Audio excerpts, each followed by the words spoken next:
Hello friends, welcome back to my channel. তোমরা সবাই কেমন আছো? আশা করি তোমরা সবাই অনেক অনেক ভালো আছো। আমি অনেক অনেক ভালো আছি। চলে এলাম আবার একটি নতুন ইন্টারেস্টিং ব্লগ নিয়ে।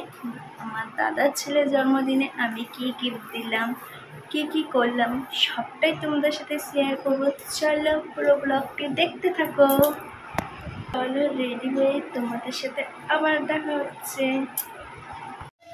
এখানে আমি রেডি হয়ে বার হয়ে পড়লাম বাড়িতে যাওয়ার জন্য।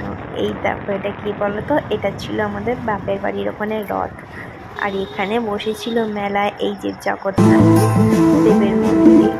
আর হ্যালো ফ্রেন্ডস, চলে এলাম আমি বাড়িতে। চলো এখন কেক কাটা হবে, সবটা তোমার সাথে শেয়ার করবো। চলো দেখতে থাকো।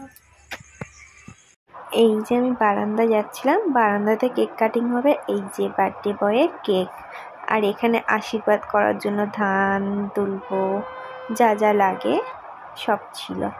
আর এখানে মানিকে বাবা আশীর্বাদ করে নিল, তারপর দইয়ের ফোঁটা দিচ্ছিল কপালে। আর এখানে দই, পায়েস, ফল খাইয়ে দিচ্ছিল বাবা। ওরা এক এক করে আশীর্বাদ করে নিচ্ছিল, মা করছিল এখানে আশীর্বাদ। আমার ব্লগটি কে কোথা থেকে দেখছে অবশ্যই কমেন্ট করে জানাবে। ব্লগটা দিতে একটু লেট হয়ে গেল, জন্মদিন ছিল 4 জুলাই। তারপরে ওর পিসাই করছিল আশীর্বাদ। এখানে আগুনে তাপ দিচ্ছিল, তারপর পায়েস ও জল খাইয়ে দিয়েছিল।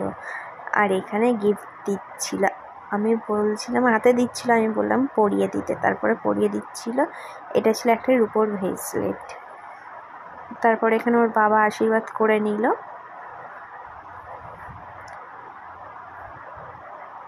আর এই যে এখানে কেক কাটছিল মানি। কেক কেটে ওর দিদাকে, দাদুকে, ওর বাবাকে, পিসাইকে, আমাকে সবাইকে খাইয়ে দিচ্ছিল।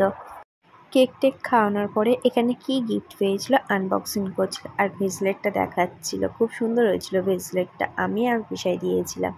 আমার ব্লগটি যদি ভালো লেগে থাকে অবশ্যই লাইক, কমেন্ট, শেয়ার এবং সাবস্ক্রাইব করতে ভুলবেন না। দেখা হচ্ছে নেক্সট কোনো ব্লগে। আজকের মতন টাটা, বাই, টেক কেয়ার।